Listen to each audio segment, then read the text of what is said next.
जय सिया राम। लक्ष्मी नारायण भक्ति चैनल में आपका स्वागत है। आज माघ महीने की तिल चौथ व्रत कथा को पढ़ेंगे। एक बार माता गोरा जी ने श्री गणेश जी से पूछा, हे पुत्र, माघ बदी चौथ के व्रत का विधि विधान क्या है? इस चौथ का नाम तिल चौथ क्यों हुआ? तब रिद्धि सिद्धि के दाता श्री गणपति बाबा बोले कि हे जगत माता, इस दिन पूजा में श्री गणेश जी व चौथ माता के तिलकुट्टे का भोग लगाया जाता है। इसीलिए इस महीने में भालचंद्र गणेश जी का पूजन किया जाता है। पूजा की विधि में हर पूजा के सामान के साथ तिलकुट्टा रखा जाता है। तिल चौथ की कहानी। किसी शहर में एक सेठ सेठानी रहते थे। उनके कोई भी संतान नहीं थी। इससे दोनों जने बहुत दुखी रहते थे। एक बार सेठानी ने पड़ोसियों की स्त्रियों को तिल चौथ व्रत करते हुए देखा तो पूछा, आप किस व्रत को कर रही है? इसके करने से क्या लाभ होता है? औरतें बोली कि यह चौथ माता का व्रत है। इसके करने से धन, वैभव, पुत्र, सुहाग आदि सब कुछ प्राप्त होता है। घर में सुख शांति का वास होता है। तब सेठानी बोली कि यदि मेरे पुत्र हो जाए तो मैं चौथ माता का व्रत करके 1.25 किलो तिलकुट्टा चढ़ाऊं। बाद में वह गर्भवती हो गई, तब भी भोग नहीं लगाया और चौथ माता से बोली कि हे चौथ माता, यदि मेरे पुत्र हो जाए तो मैं 2.5 किलो का तिलकुट्टा चढ़ाऊंगी।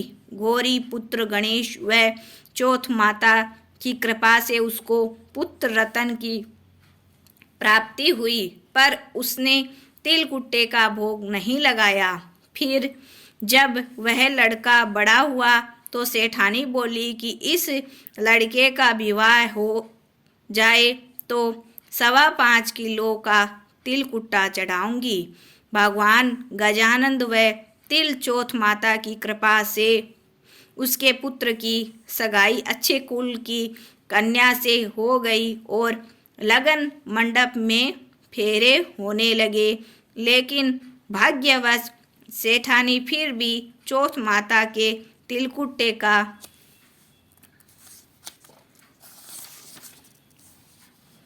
भोग लगाना भूल गई।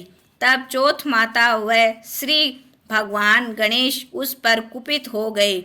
अभी फेरों के वक्त में 3 ही फेरे हुए कि चौथ माता अपना कोप दिखाती हुई आई। वह दूल्हे राजा का अपहरण करके ले गई और गांव के बाहर पीपल के पेड़ पर छिपा दिया। सब लोग अचंभे में रह गए कि एकाएक दूल्हा कहाँ चला गया। कुछ दिन बाद वह लड़की गणगौर पूजने जाते हुए उस पेड़ के पास से निकली तो पेड़ पर से दूल्हा बना हुआ लड़का बोला, आओ आओ मेरी अधब्याही पत्नी आओ। तो वह भागी हुई अपने घर गई और अपनी माता को सब घटना कह सुनाई। यह समाचार सुनते ही सभी परिवारजन वहां पहुँचे और देखा कि यह तो वही जमाई राजा है जिसने हमारी बिटिया से अध फेरे खाए थे और उसी स्वरूप में पीपल पर बैठे हैं। तो सभी ने पूछा कि आप इतने दिनों से यहाँ क्यों बैठे हो? इसका क्या कारण है? जमाई राजा बोले, मैं तो यहाँ चौथ माता के गिरवी बैठा हूँ। मेरी माता श्री से जाकर कहो कि वहाँ मेरे जन्म से लेकर अभी तक के बोले हुए सारे तिलकुट्टे का भोग लगाकर और चौथ माता से प्रार्थना करके क्षमा याचना करे, जिससे माता की कृपा से मुझे छुटकारा मिलेगा। तब लड़के की सास ने अपनी समधन को जाकर सारा हाल सुनाया।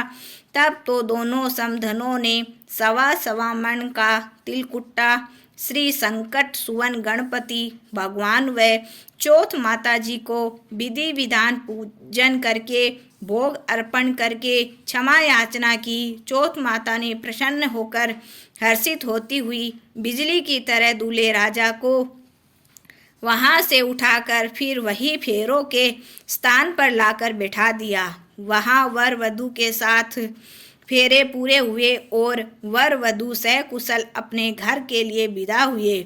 चौथ माता की कृपा से दोनों परिवारों में सभी तरह से अमन, चैन व खुशहाली हुई। हे चौथ माता, जैसा उस लड़के के साथ हुआ वैसा किसी के साथ न हो और कोई भी नर नारी भगवान के प्रसाद को चढ़ाना कभी न भूले। बोलो श्री गणेश भगवान व तिल चौथ माता की जय। विनायक जी की कहानी। दो देवरानी व जेठानी थी। देवरानी के बहुत धन था, जेठानी गरीब थी। जेठानी भगवान गणेश जी की बहुत आराधना करती थी। वो अपनी देवरानी के घर रोज आटा पीसने के लिए जाती थी। जिस कपड़े से आटा छानती थी वो कपड़ा अपने घर लाकर पानी में धो लेती और अपने पति को घोलकर पिला देती। एक दिन देवरानी के बच्चों ने देख लिया। वह अपनी माँ से बोले कि माँ ताई तो अपने घर से आटे का कपड़ा ले जाकर ताऊजी को घोल कर पिला देती है। इस पर देवरानी ने जेठानी को कहा, देवरानी घर जाओ तो आटे छानने का कपड़ा यहीं रख कर जाया करो। जेठानी गरीब तो ही थी, उसने वैसा ही किया। घर गई तो उसका पति बोला, मुझे चूर्ण घोल कर पिला दो। जेठानी बोली कि आज उसने आटा छानने का कपड़ा वहीं रख लिया है, इसीलिए मेरे पास आपको खिलाने के लिए कुछ भी नहीं है। लेकिन उसके पति ने गुस्से में होकर उसको लकड़ी ही लकड़ी से मारा। तकदीर उसके से उस दिन चौथ माता का व्रत था। श्री गणेश जी स्मरण करती हुई भूखी ही सो गई। तभी थोड़ी देर बाद भगवान श्री गणेश ने आकर कहा कि आज तो तिल चौथ है, तू भूखी ही क्यों सो रही है। तब उस भगवान की भक्त जेठानी ने सारा वृत्तांत कह सुनाया। तब भगवान बोले कि आज मैंने तिल चौथ होने के कारण चूरमा व तिलकुटा बहुत खाया है, इसीलिए निमटने की मन में है, सो कहाँ जाऊं। वह बोली, महाराज बहुत जगह पड़ी है, चाहे जहाँ चले जाओ। गणेश जी ने निमटने जाकर बोले, पहुँचूं कहाँ। जब वह गुस्से में बोली, मेरा सिर पड़ा है, पहुँच लो। गणेश जी सिर के पहुँच कर चले गए।